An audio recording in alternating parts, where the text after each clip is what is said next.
Mike, on that property that you bought, even though you paid it off, what are the rents and expenses associated with that? It's a 2-bed, 1-bath, right? Condo. That's what. Yep, 2 bed, 1 bath. It's about 800 square feet. Property tax is insane, guys. Like, listen up, $457 a year, man. Wow. Yeah, HOA was 150, and my homeowner's insurance was $29 monthly. Okay. So the property tax I got actually this year is now $39.58 per month.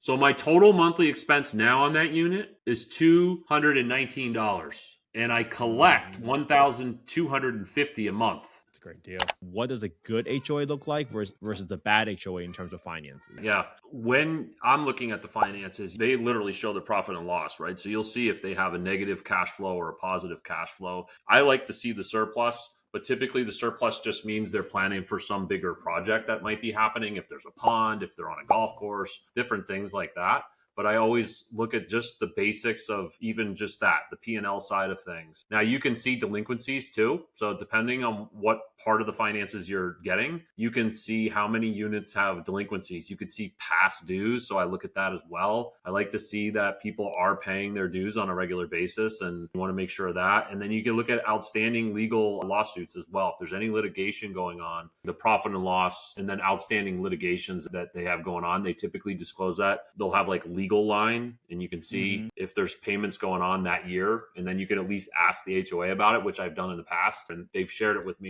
Okay, welcome to another episode of Affordable Housing and Real Estate Investing. Guys, returning to the podcast is the OG Mike Caggiano. He's been on here a few times already, and he was one of the early supporters of the podcast. So I love bringing him on because, I mean, his strategy is so different, and he has just continued to stay consistent, getting deals after deals, year after year. And I thought I would bring him back onto the podcast. It's probably been almost a year now, Mike, but man, how you doing today? I'm doing well, Kent. Yeah, it's always a pleasure to be back on here. I just fun talking about these things, and exciting, and keeps my momentum going too. Well, dude, I'm pumped to learn about what you're up to. So, man, last time we talked, you just closed on a property with I think you bought that one from your neighbor, if I remember that one correctly. And what has happened since then? Are you still investing in condos and townhomes? Catch us up to speed. Yeah, man. Yeah, Kent. I think, gosh, it must have been like maybe in January or February of last year. So it is about a year ago when you and I connected, and I had closed on a deal that was through the HOA community message board that was a neighbor of the last deal I closed on. So we'll just call him like Unit 30, talked to Unit 29 owner and said, "Hey, Mike's a good guy to work with. If you're looking to sell, you ought to just connect with him." And then he connected with me in July. He and I signed in July of 2023. We signed a P&S for a closure date of January 2024, which is comical as heck, right? So I was happy to gain that little bit of appreciation, and rent kept going up there where I'm buying in Maine. So yeah, so I closed on that deal January 15th. It's going off memory, but I remember most of these deals pretty good. And I had that thing rented out 9 days later. And that's on the podcast, I think, that we had. That was quick turnover, get it all in there. And so since then, yeah, I've actually pinpointed Greensboro in 2024. And I know we're recording this now in early 2025 here, but I bought 3 more units in 2024 in Greensboro, North Carolina. So I was focusing there for a while, actually, and I just didn't have any luck. I was focusing in Greensboro back in 2021, and I had probably 4 or 5 offers just fall through. And then I just was able to wait till the market cooled off. And so 2023, it started cooling off, and definitely last year was a great time to buy. Rates were going up. People are scared.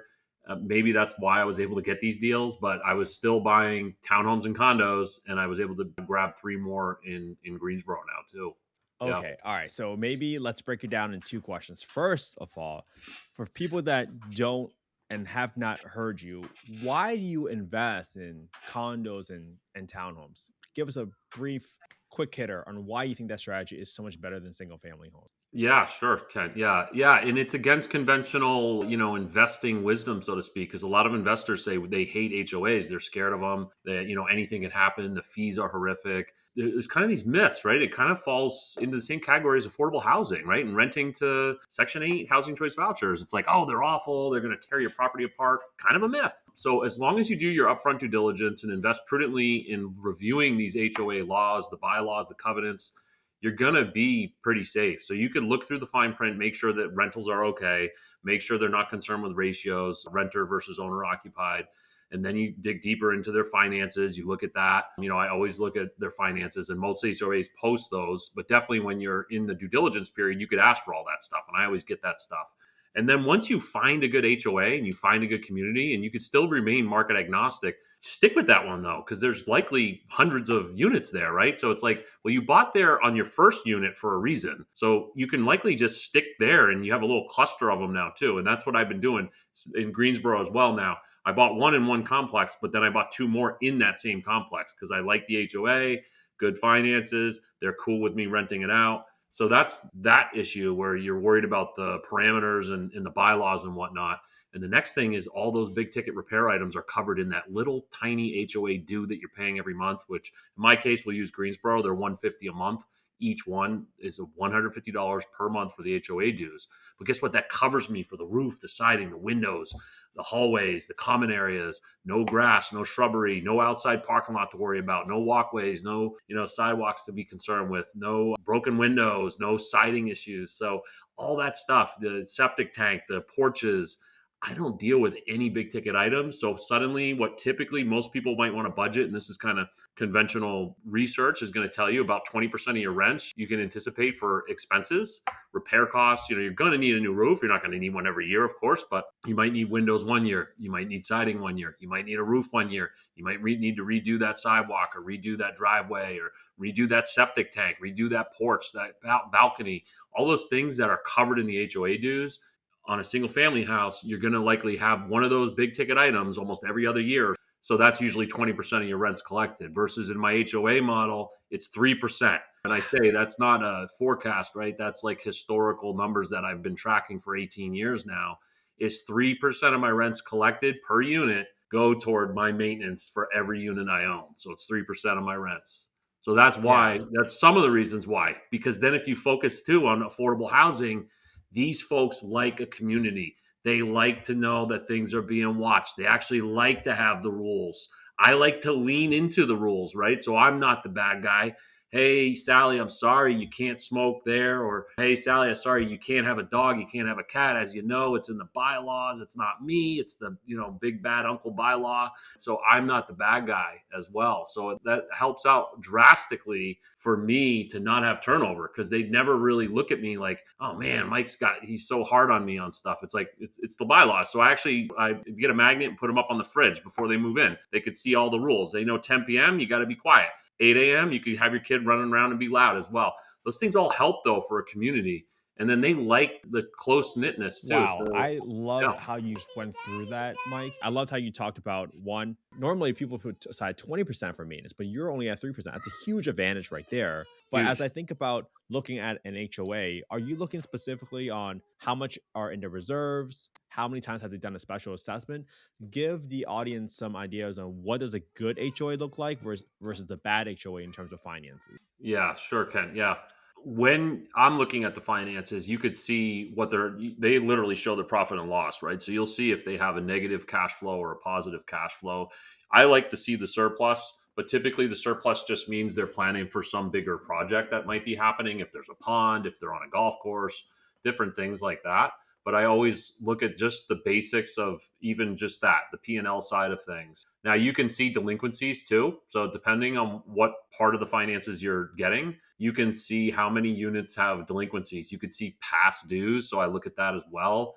I like to see that people are paying their dues on a regular basis and you want to make sure of that. And then you can look at outstanding legal lawsuits as well. If there's any litigation going on, the profit and loss, and then outstanding litigations that they have going on, they typically disclose that. They'll have like legal line and you can see Hmm. if there's payments going on that year. And then you can at least ask the HOA about it, which I've done in the past. if they have a Right. legal balance there going on. I'd be like, well, why do you have that? Like, what's going on here? And they've shared it with me in the past.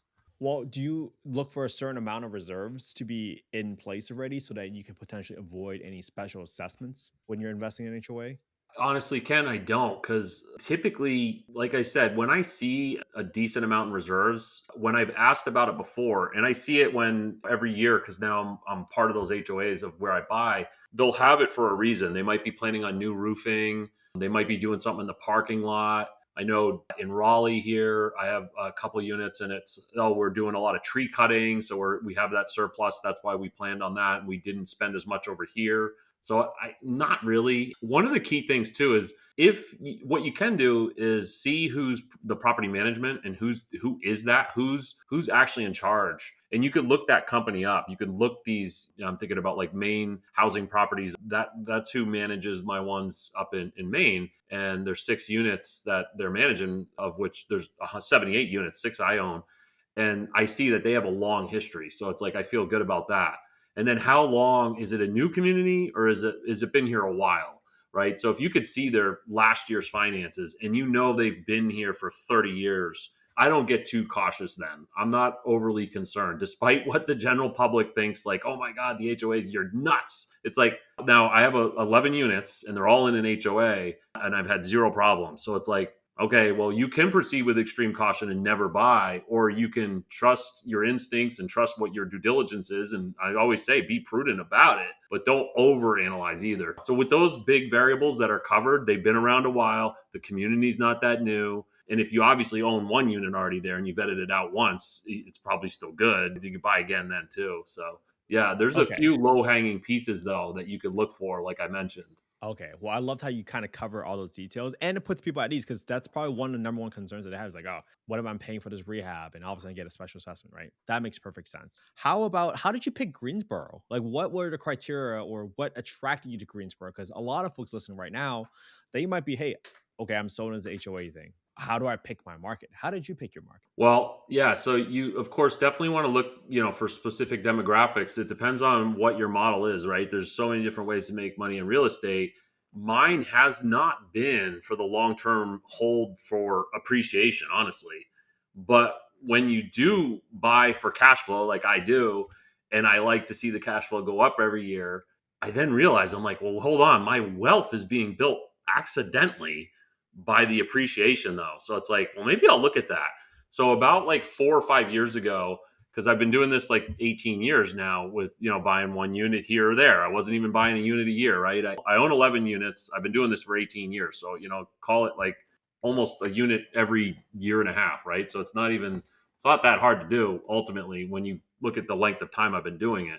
But yeah, so when you look back 5, 6 years, you're like, okay, I need to pay attention to appreciation because that's kind of my wealth. The money's good because of the cash flow, but my wealth. So I started looking at Resi Club. It's actually a pretty cool site, Resi Club. They give really cool data on real estate and, in particular, residential real estate, occasionally commercial. And what I noticed, and I've been watching these guys for like, I don't know, maybe 4 or 5 years, what they were showing was institutional buying. And I'm in North Carolina. I should highlight that. So, being in North Carolina, I'm like, I know North Carolina is amazing. I've been here since 2007. I did some research before I moved here, myself and a teammate, and it made sense because of the economy, because of schools, because of housing is low cost, actually, not as much anymore, but still, and compared to many other states. So it was up between here in Austin, Texas, actually, in 2007. You can imagine both were like, you couldn't go wrong. I like the East Coast. I decided to stay on the East Coast. But I come back into the question though, and I was looking at basic demographics then, and I was now. And what I saw was it looked good for job growth. The infrastructure there, the road systems are insanely built, the highway systems, because of big companies. There's some big companies there. There's some Department of Defense companies. There's an international airport there. There's 3 different colleges right in that area of Greensboro. You combine that with then Toyota announced they're putting like some sort of big factory manufacturing center there, and there's already some big companies there. Well, and then you combine that with Resi Club pinpointing Greensboro as one of the best in the nation for institutional buying. So that made me, I was like, all right, let me consider what does that even mean? What institutional buying means? These are entities that have bought 1,000 or more homes. Okay, that becomes an institutional buyer apparently based on Resi Club's definition. So then I look at it further and it's like, okay, so what are they saying here? Well, what happened was in 2000, I want to say it was 2021, of the homes that sold in Greensboro, 31% were purchased by, and this is in 1 year, 31% were purchased of the single family homes by institutional buyers. So that was a signal to me to say, these guys got more brain power, no doubt, than me. So I'm thinking, all right, even if I look at the demographics that I already believed in that were good, combine that with that data from Resi Club, I was like, this is almost a no-brainer now. And it's only an hour away from me, a little over an hour away. So I was like, not that you have to be close, but it helps. So I was like, I know Raleigh's good, so an hour from here, and in between Charlotte as well, which is like the financial capital of the Southeast. It's the banking financial capital of the Southeast. It's like, okay, that's pretty good. It's like in between Raleigh, which is insane appreciation. You know, I could tell you, Kent, this year my rents went up 33% on one of my units and 17% on Wow. my other unit in Raleigh. I was like, oh my God. So anyway, that's how, make a short answer long, that's how I pinpointed Greensboro.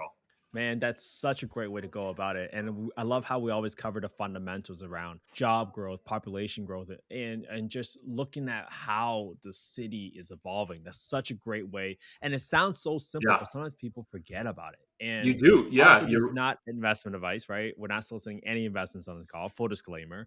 oh, I might be. And but That's all but right. but this is how you go about breaking down what might be a very nebulous or ambiguous problem about picking a market and just putting some structure and a framework behind Yeah, it, like how Mike has done. And I just would encourage everybody to just think about your own market, whatever you choose that way. And Mike, it was so refreshing to hear that you almost made from a little switch of focusing on just cash flow to now diversifying a little bit and also having a strategic focus on appreciation. Because I think sometimes people forget your portfolio is meant to be diversified.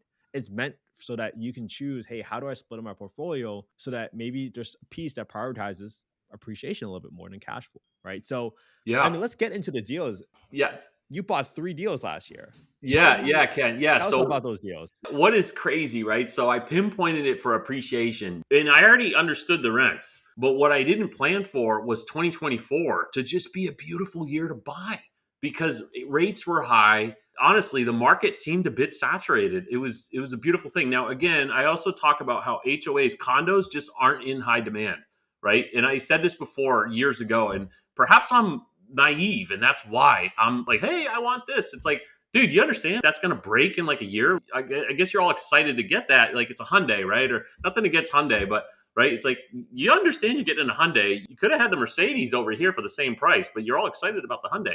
I don't care though; it's working out. The Hyundai's not breaking down for me, right? So anyway, I didn't have competition in these condos in the HOAs that I'm buying, but yeah. So focusing on it in 2024 just became that much easier. It wasn't difficult to buy. So I found my realtor already in 2021, like I mentioned during this call here. I just fell through. I had like 5 or 6 deals that I felt bad for Nick, my realtor. I was just like, I don't know, man, we can't get anything. All of a sudden, 2024, we make one offer. It was in February, shortly after I bought the one in Maine. In February, I got a deal under contract a month later. And I was like, oh my gosh, okay, this is amazing. First offer, we got accepted. I felt like something might be wrong. So what happened though, Kent, very unique though. It turned out it was a private equity manager that bought 23 units in this complex. And he was offloading them as he renovated them. As the leases came up, he bought in June of 2023. And then he was trying to offload. He had a 1 year plan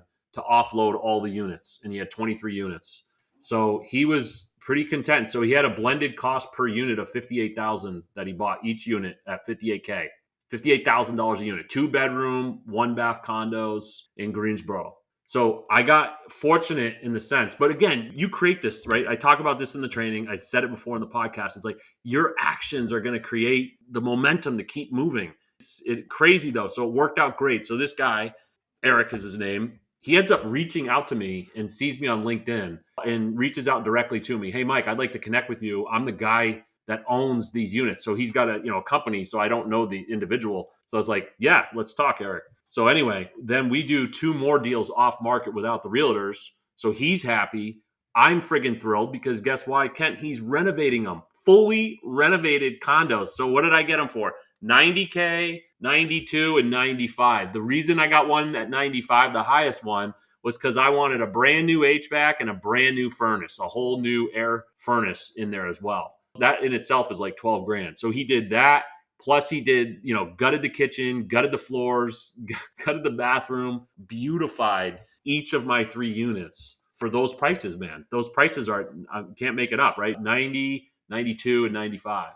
Wow. And Pretty how awesome. did you finance the purchases of these properties, Mike? Because I remember you were doing conventional loans and then you switch over to DSCR. So how did you Yeah. finance them and how did you go about shopping for the right lender? Yeah, well, it wasn't easy because I maxed out, right? So for the listeners, so you can get 10 conventional conforming Fannie Mae, Freddie Mac loans, and then the government says, sorry, nope, we're not going to leverage anymore with you. So I hit that on my last deal in Maine. That became 10. So then, yeah, I started shopping around DSCRs, and they're tough, honestly. They're tough in the sense that they're costly. They're very easy, though, from the approval. You don't need much, right? You just need to show they want to check the unit out. They want to see basically like a pro forma, essentially. So if you underwrite your own deal, they're fine with that. Like I showed him my Excel, and the guy was like, "Oh, this is great, Mike. This looks like you figured it all." I was like, "Yeah, I mean, I've been doing it 17, 16 years, so I appreciate that. I'm glad you made it easy for me." And so he approved me. What I didn't like was it's roughly because of this loan size, they have fixed costs. So their fixed deal cost is like, I want to say one company was like $3,800. So obviously at a $90,000 deal, I'm still putting 25% down. So roughly call it $70,000. So 3,800 divided by $70,000. I'm talking that in itself is 5.4% of the deal alone. And that's just their one fixed fee. They still have the processing. So ultimately, that one deal was going to cost me, I think it was like $5,800 to do the DSCR. Now they gave me a decent rate. Rates at the time, conventional was at maybe you could get like 6.5 at the time. To date this, we're talking like April of 2024. They quoted me 7.5 or no 7.25. The costs were stupid high. So interesting. So, and I vetted 6 different DSCR people out. And this guy was out. The great company though. I like this guy, Brandon. He's out your way. He's out in California. I want to say San Diego area. Ultimately though, Kent, I didn't do the DSCR, and instead I did a commercial deal with a secondary branch of Fidelity, North Carolina. So it's a part of Fidelity, Oh, but they're a separate. And I did a commercial deal because a good friend of mine said, "Hey man, just call this place." Now I did it that way. So I did that deal that way. And then the next deal I just bought with cash though, because I because I didn't like the feeling of an 8.4%. But I will say this. So you could do commercial. So I did a commercial. I was the guarantor on it. It was a mortgage still, but it was a 15-year term. But guess my cost, Kent, it was $300 cost only. $300. Now it's a on a commercial 15-year. deal with a secondary branch of Fidelity. Yeah, I had to put 300? 25% down. I had to put 25% down, and it cost me $300 only. They didn't even need to do an appraisal, which is pretty cool. I didn't have to do an inspection, pretty cool. I did have to show them essentially the same thing as the DSCR, which is you just show your tax returns and you basically show what I would call like a pro forma. You show your underwriting of the deal, why you want to buy that house, why you want to buy that unit. And if they vet it out themselves too, they'll take that away and then they'll say, okay, yep, it's approved. Now that only took like 2 days. And I'm like, wait, this is too easy. But it was reality. That was how easy it was. Like literally, so the commercial and the same with the DSCR. You plug in all your data, and I got approved within like 48 hours. They were like, we're good to go. When do you want to close? When are you closing this deal? And then it's just the attorneys lining up the same way a conventional loan would do. You title company, and in the DSCR, we were still going to do an appraisal. But yeah, so that's ultimately the story of the DSCR. I didn't end up doing, but I did a commercial, and I couldn't sleep at night though at 8.4, Kent. So I paid it off. So you didn't like the interest rate because it was 8.4%, but still, it only cost you $300 up front compared to what would have been $3,800, right? On the other side. Oh, That's right. wow. And the What a unique steal. thing, so you could do this with, I'd say this to listeners too, like these local credit unions they seemed very gung ho about it. Now it's a higher interest rate, but I found like this is the Fidelity of North Carolina in this little like podunk town in North Carolina. And I got to know the lady, the branch manager there. And she's like, oh yeah, Mike, we'll be happy to help you out. I said, I'll tell you what, Emily, are you okay though waiving the prepayment penalty if it's my own money? And they literally, I just got her to say it in an email. I said, would you mind writing that in an email to me that as long as, so in other words, as long as I'm not looking to refinance it, as long as it's not getting paid off by Chase, Fidelity is cool with it. They were like, yeah, as long as it's your own money. Now, of course, there's ways around that, but they were just being very nice. And, and I was being honest too. I was like, yeah, I'm not going to get another loan because it's just going to cost me money anyway. But yeah, 4 months later, I ended up just writing it. I just paid, it was 70 grand I owed still. And I was like, yeah, I got to just pay this off. The reason being too, Ken, is at 8.4%, I'm looking at, I want to say it was like $700. I increased my cash flow by 700. And when you get to a point where you're buying these units, like it's almost addicting to keep growing your cash flow. And that's where I was at. And I also was still doing very good at my corporate job. And I got a nice bonus. So I was like, you know what? I just want to pay that one off because I just don't like the 8.4. But for the listeners, don't pay your debt off though. Honestly, like I'm all for debt. Like I have plenty of debt, guys. Trust me. Like I have a bunch of other mortgages. I have 2 of my units are paid off and that is it. The rest is like a couple $1 million in debt. So I'm all for the debt. I get it. But like I see the value of inflationary induced debt destruction. Totally believe in it. It's a real thing and it is an awesome thing. But in this case, it was a 15-year term too. I'm just like, I don't like the 15-year. I love 30-year. I asked for 60. I always ask for longer terms. DSCR offers 40, listeners. 40 years. Sign me up. Right? So my next deal, I'm going to do a 40-year. This is so good because I think you just talked all about, man, just being able to consider all your options, right? And now, I mean, just because you paid it off doesn't mean you can't refinance it later when Yeah. the interest rates are more advantageous, right? So you are setting Yeah. yourself up perfectly for that situation. And so, Mike, on that property that you bought, even though you paid it off, what are the rent and expenses associated with that it's a 2-bed, 1-bath, right? Condo. That's what. Yep. 2 bed, 1 bath. It's about 800 square feet. Let's bring it on up, right? I got my spreadsheet here. Yeah, I love it. The audience loves looking at numbers. So that's the unit here. So total costs on that particular unit, it was around, I want to say, so obviously my P&I is paid off, but at the time it was like $700. You could plug these numbers in. It's 8.4% on a 15-year term on 71,000 of debt. It was around $700. And that was one of the things I mentioned. Like that was motivating me because it's like, wow, I get more return on equity by paying that off. So I was like, you know what? Let me just do that. And then, of course, now the return on equity is bad, right? It's really low. But that's why I was like, well, that one's a good one. If I do pay one off, I'll pay that one off because of the high interest rate and the 15-year term. I wasn't a big fan of. That's why it was $701 on such a small loan because of the 15-year term. So anyway, 701 property tax is insane, guys. Like, listen up, sit down. $457 a year, $457 a year, man. Greensboro, it's crazy. I'm telling you. Wow. Yeah, HOA was $150, and my homeowner's insurance was $29. Yeah, for you Californians out there, I'm sorry, but yeah, 29 bucks a year. No, $29.50 for the month. Yeah, I'm looking at monthly. Okay, I was like, wait. Yeah. All right, but a tax is $457 a year. Yep, $457 a year. Yeah, so the property tax I got actually this year is now $39.58 per month. So my total monthly expense now on that unit is $219, and I collect $1,250 a month. It's a great deal. It's a good deal After you pay it off. Right. So we could backtrack to deal number 2 or whatever that I bought in Greensboro. And now that's a more like the listener, because that was still a conventional loan, actually. That was my 10th deal. That was my 10th loan.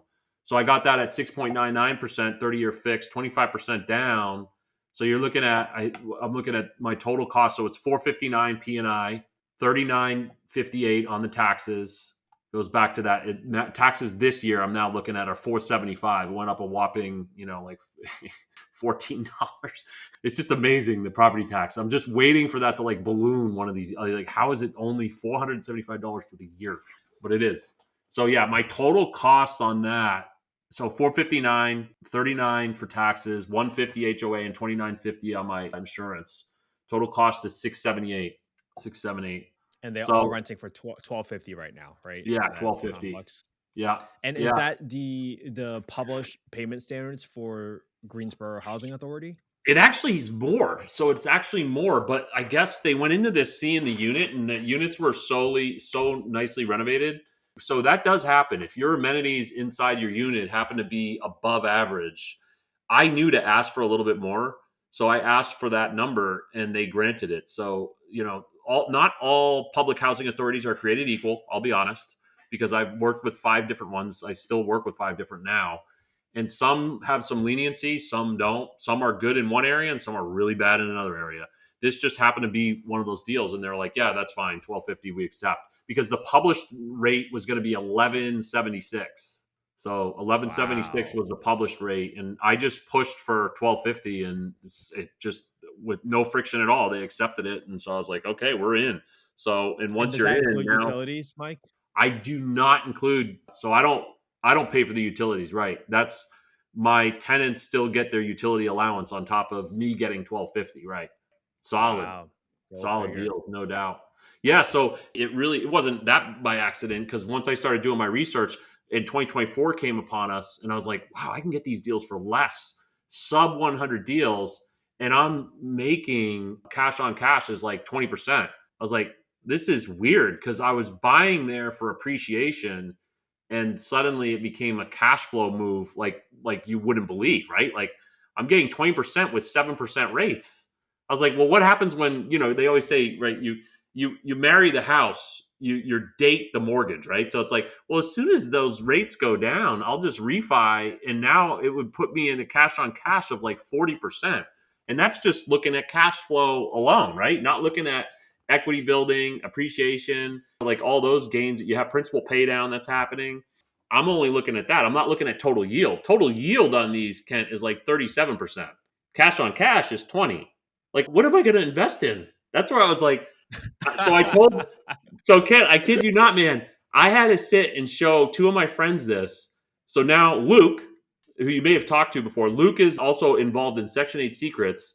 He's a VP of operations guy, and he's now bought 4 units there. So he's involved now. Albert bought 2 units in Greensboro, right? So, and then I got a friend up in Maine trying to buy a unit in Greensboro, because the numbers, once they see that, but we should all be taking action, right? Like, you have your money. It's like, we got to put it in somewhere that if you can control it, why not? And if you have parameters and you're doing it wisely, keep going. Don't feel like you're taking a huge risk, or don't feel like you're going all in. I've had people say, man, you've really gone all in on this. It's like, I don't know, man. When I hear the words going all in, I feel like that's a gamble. I don't see a gamble at all. And even if Trump, if the current administration pulls, as we know, HUD housing, right? That's been making the news lately. But guys, it doesn't mean your unit is done. It just means, oh, well, now you become a private market. Like, first of all, they're not going to do away with it anyway. But if they did, it's not like, oh, Mike, are you freaking out? Like, no, I'm not freaking out, because I'll just be a private market landlord now. I've done that in the past too. I've done executive rentals. I mean, I prefer to do affordable housing, but it doesn't mean just because you're renting to affordable housing that you can only rent to affordable housing. And that's what I was explaining to another friend of mine just last week. I was like, I'm not really that worried, because if they stop paying rent, they get evicted. I know how to evict. I can evict in about 3 weeks. And, and I've only evicted non-Section 8 people. The irony of that is, private market, 2 evictions, both private market. No evictions of Section 8 people. Well, now let's get into the tenants, right? How did you find the residents for your 3 units, and how did you screen them? And have you had issues with them so far? Yeah, so I'll be honest, I kind of had some issues, so I have the applicant tracking process that I've used, that I automated through a Google Doc. It's free. So I go to affordablehousing.com. You put your advertisement out there. In addition to doing that advertisement, because that in itself may not get you the quality you're looking for. So you have time too. So once you get your unit under contract, be systematic though. Have these plans, know what your steps are going to be. Great. Got unit on contract. Don't just sit and wait for that unit to now close. Start advertising now. And that's what I do. So I had these all filled within a week, if not sooner. Literally, one of them was the same day. I closed, and then we met the tenant, and then they were in there on the same day I owned it. And also, I got double security on that one. That was awesome. And by the way, I got a $750 incentivized check from the community that I leveraged because of what I was going to say, affordable housing, advertise there, reach out to government housing agencies in your local area. There's a ton of them. You just don't realize it. That could be, I'm thinking of like Salvation Army has a housing department that will help you through these doors, Avesta Housing. There's just a litany of them that I have in my resource center, my tab of my what I track. I'm looking here. Interactive Resource Center, Women's Resource Center of Greensboro, Greensboro Servant Center through these doors. Anyway, the list goes on. Behavioral Health Response Center of Greensboro. Every little community, every county has a lot of these, and we don't know about it. And what do? I reach out. You have to smile and dial, a little bit of cold calling. But guess what? They are thrilled to hear from you. It's not like you're selling them a credit card. You're selling them a place for their, what they call clients. They need to find people like you and I, like us, the investors, because they have specific numbers that they have to successfully secure housing for these people that they call their clients. And they're thrilled to hear from you. And I'll say it, like Debbie Bailey is amazing. I got to know her at Greensboro Servant Center, and she's been doing this for like 31 years and just absolutely loves her job, loves helping people out, loves working with landlords because she knows like they need landlords. So anyway, $750 incentive check. She met my tenant there at the unit, double security deposit in first day. I closed, shake some hands. He fully rented out, man. I did a lot of that stuff. That legwork gets done before you even own the unit. So I already have applicants coming in. I probably had, I don't know, maybe 30 applicants that I looked through, and I had my scoring system. So I only called, of my 3 units in Greensboro, I think I talked to 5 people, and 3 of them I ended up moving forward with. Yeah. Wow. Yeah. Man, that's incredible. And I loved all the little tips and tricks you just shared with the audience because there's so much you can do to decrease your holding costs, especially if you're not waiting 3, 6, 9 months to fill your unit and all these extra incentives. And you get to help out organizations that local to your area. That's freaking beautiful, man. I'm so pumped for you. Ken, it's what's crazy though, man, is we can all do it. Every single state has the same setup. And it's a matter of taking the initiative and putting yourself in the predicament to take the action. Like we research, listeners, you listen to podcasts all the time. Just take the action. It's 1 unit. It's not going to kill you. Just try it out one time and you'll be addicted because the hardest unit is the first unit. The second one, you're like, oh, I got this because I just did this. It's like, oh my God, I got this. And it's like, why don't I have more? You can get more. There's time. Supplies are ample too. So it's like, go do it, man. Like, go do it. You just got to do it though. Like, that's the thing. I find even in my training, Kent, like it's people love to learn. I like to learn too. I'll admit, I like to listen to podcasts. I like to go for a walk and listen to stuff. But don't forget, guys, to put things in action, right? We could all be excited about it, but wait till you feel it. Wait till you do it. You think it's exciting to hear, do it. Man, that is so good. And I know we're getting near the end of the podcast again, man, but I always appreciate you coming on to share the stories. And you're just so, you really practice the abundance mindset, right? You don't try to say, like, oh, I'm going to keep this HOA strategy to myself when so many other people can benefit from your information and also try it themselves to go help another family. Yeah, man. Ken, And exactly. that's just so important. It's just one deal, you know. It's like you're not going to lose all your money, I promise, because like I get it. The hardest thing about it, I'll say, right, is getting that down payment. So I always say that's kind of the offense, is getting your money. So guys, like, save your money, get your money together, figure out ways that you could lower your expenses to put a little bucket aside and put it in a high yield interest account or something that you could get that 20 to 25% down, right? So if you're targeting a $100,000 purchase price, get around 25K and then get ready to take the action. Learn while you're putting that money aside. And once you get 1 or 2 of those deals, I'm telling you, it builds so quickly. You're going to have money for the next deal. And as long as you stick to your game plan and don't go crazy buying fancy stuff, it's like, you're going to get the 10 units in no time. I mean, yeah, I've been doing it a long time, and yeah, I only have 11 units. I get that, but it's like, I also live how I want, you know. It's a great feeling, and I still like my I still have a corporate job, And I do this on the side, and I talk to a lot of coworkers now. I made it a point probably about 2 years ago to start talking more openly about this, because I realized, Ken, actually, you may have mentioned it too on the podcast. Like, we're all kind of in the same boat, right? We all want to have financial freedom. We all have to keep pushing things and buttons and getting things arranged so we can be financially free. We're not all loving corporate America. I know that. And it's nothing against I mean, this will probably be my last job though. And I'm going to continue doing real estate, but yeah, we're all very similar. We can all do it. In other words, we can all do real estate investing and feel good about it. I got a family of 5, I got a corporate job. I'm running Section 8 secrets as well. You know what I mean? I'm going golfing, I'm going on trips and stuff, like you can do it all. And I get it. You're like, I'm just too busy. I don't have time. It's like, dude, I'll tell you what, if you don't have time today, you aren't going to have time in 1 year, because life only somehow has a way of getting busier. As I've gotten older, dude, my time is just like going smaller and smaller and smaller. As I've gotten older and older, you know what I mean? It's like, I got 3 kids. They all want me to play, or, you know what I mean? My job or my wife. So anyway, I'm ranting on, but guys, take action is what I'm getting at. Man, I think that is just such a great way for folks to really think about what is a life that you want to live and how do you want to design it? Because you don't need 1,000 apartments to be happy.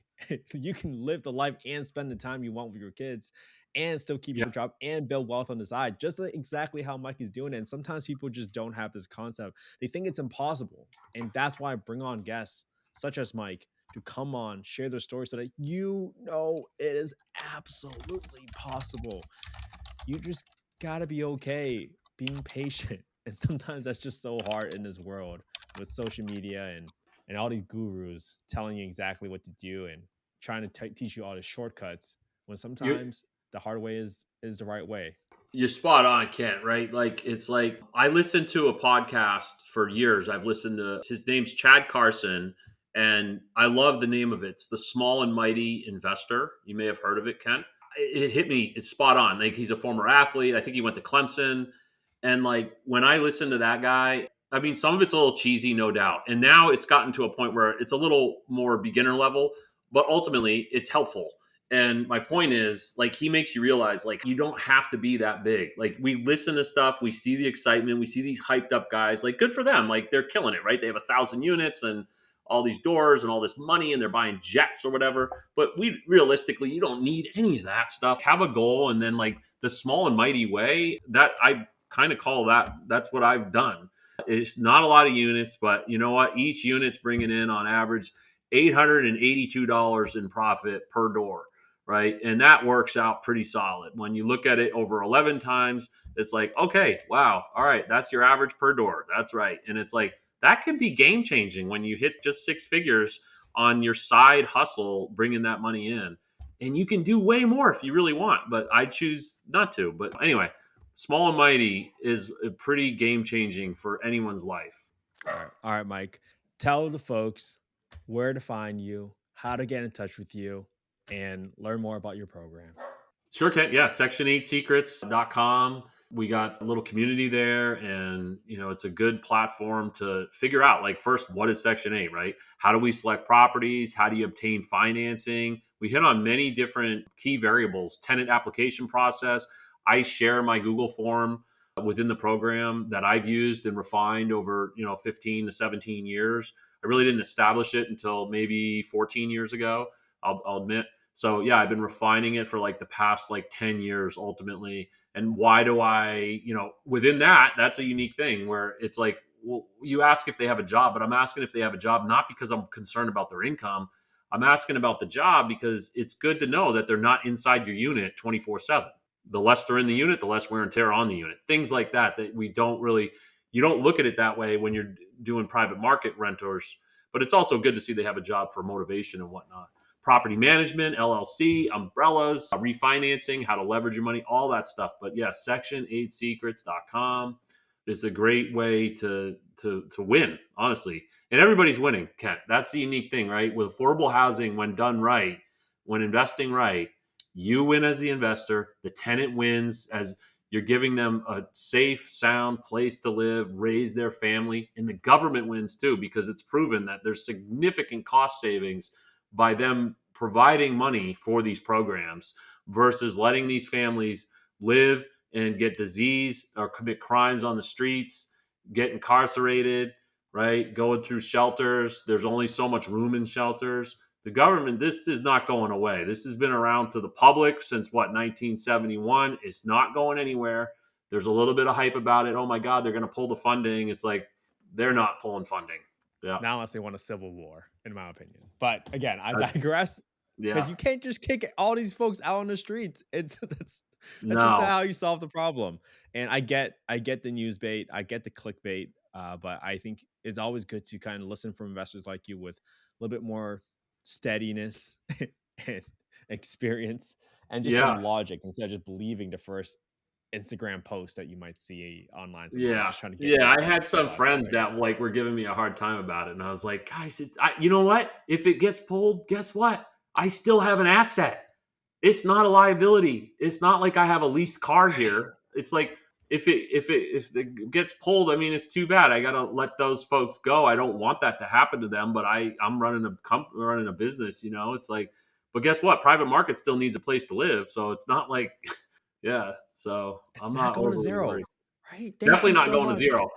I mean, even if your units burn down, guys, like you have insurance, right? So it's like, okay, you get your money back and some because it's based on the current value. It's like, all right, it's not too bad. Like you can go buy a new Corvette if you want, probably once that. It's like this is not like you're buying Nvidia stock at its peak. It's That's such a good one. All right. All right, Mike. On that note, we're gonna wrap this up, man. I can't wait to bring you back on the podcast. And again, man, I am so grateful for you coming back on a podcast. I cannot thank you enough because seriously, without people like you, I would never had the home I grew up in. And I mean that every single time I say that to you, man. So, Mike, thank you so much for yeah. coming on to the podcast and sharing your secrets again. Everybody, please make sure you check out his website. I'll link it down below. And if possible, please share this episode with just one other friend. That's all I ask. Share this episode with one other friend because it could change their life, not just yours. All right. Thanks, Thanks a Mike. lot, I Ken. appreciate you. Absolutely. Thank you.